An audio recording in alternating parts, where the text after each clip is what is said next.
Hello friends, I am Manila Mago. I am expressing my sentiments, my views regarding the different characters played by a daughter. I hope you would like it. If you like it, तो क्या करेंगे? Subscribe my channel और like का button दबा दीजिए। और अगर मेरा चैनल सब्सक्राइब कर चुके हैं तो प्लीज़ इसके लिए थैंक यू वंस अगेन। और इस वीडियो को आप शेयर करेंगे। आई होप शेयर करना पसंद करेंगे with your near ones and your fellows, your colleagues, your friends. Now coming to the sentiments. किरदार बदल जाते हैं, किरदार बदल जाते हैं। विवाह के बाद बेटी का किरदार बदल जाता है, हकदार बदल जाते हैं। जिस घर में वह पली बड़ी होती है उसी घर में उसे पराया बनाकर विदा कर दिया जाता है। बाबुल तेरे महलां विचों तेरी लाडो परदेसन होई। जिन खिलौनों को वह कलेजे से लगाकर अपने संग सुलाती थी, आज उन्हीं खिलौनों को डोली में बैठते समय अश्रु भरी आंखों से विदाई दे देती है, इस उम्मीद में कि शायद उसकी छोटी बहन या भाई एक बार तो यह कह दे कि दीदी ये खिलौने अपने संग ले जाओ। लेकिन सुनाई देती है हंसी ठिठोली के बीच एक बात कि चलो अब अलमारी व कमरे पर हमारा पूरा कब्जा। वह सोचती रह जाती है कि सबके दिलों में कब्जा करने वाली बेटी आज घर के सामान से भी पराई हो गई। बाबुल की दुआएं लेती जा, जा तुझको सुखी संसार मिले। इस बजते धुन के बीच बेटी भरे मन व रूंधे गले से मायके वालों को गले लगाती है, जो इस माहौल को और भी इमोशनल बना देता है।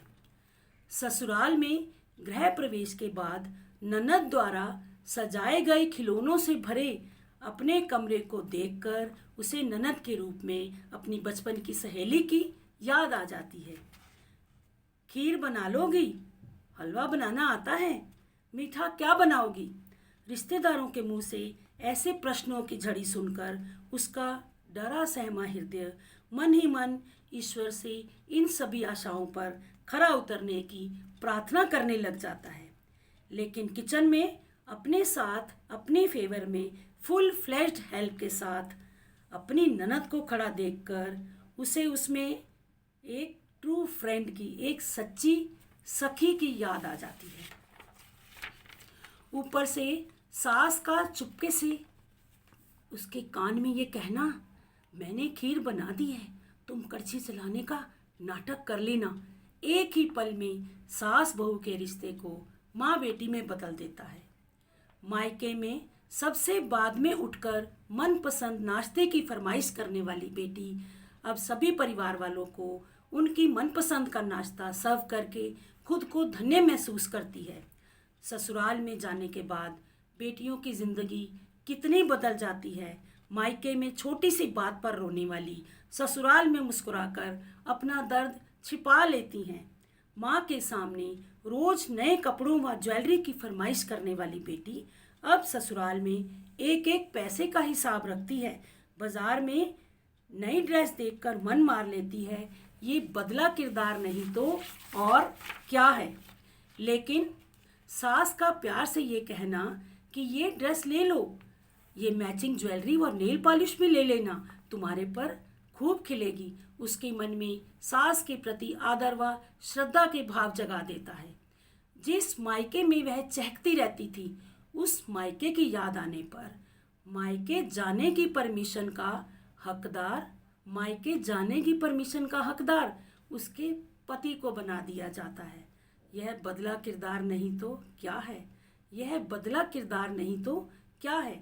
लेकिन सास का प्यार से उसके कंधे पर हाथ रखकर यह कहना कि जब भी मायके की याद आए, जब भी मन करे, बेझिझक चली जाना, उसके मन में मायके जाने वाले झूलों को खुशी के पंख लगा देता है। मायके में स्टफ टॉयज़ की नुमाइश करने वाली बेटी ससुराल में उन्हीं स्टफ टॉयज़ को अलमारी के किसी कोने में छुपाकर रख देती है। लेकिन ननद रूपी सहेली का उन्हीं स्टफ टॉयज को drawing room, bedroom, living room में शान से भाभी की पसंद से सजाना उसके मन को खुशी से भर देता है।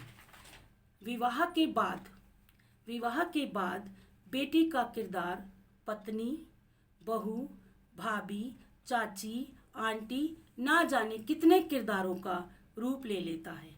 मेरी तो ईश्वर से यही प्रार्थना है कि बहू रूपी नई बेटी इन सभी किरदारों को सही से निभा पाए। लेकिन ये तभी संभव होगा जब पति के रूप में उसे एक सच्चा हमदर्द मिले, ससुर के रूप में सिर पर पिता समान छाया हो, सास के रूप में मन को समझने वाली माँ हो, ननद के रूप में एक ट्रू फ्रेंड मिले और देवर से छोटे भाई का सा स्नेह मिले।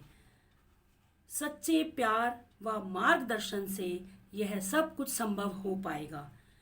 मेरी बहू का मेरे घर रूपी मंदिर में प्रवेश के समय मेरी अंतरात्मा से एक ही आवाज़ आई थी, बहू बेटी का नया चेहरा लेकर आई है, बहू बेटी का नया चेहरा लेकर आई है, ध्यान रखना।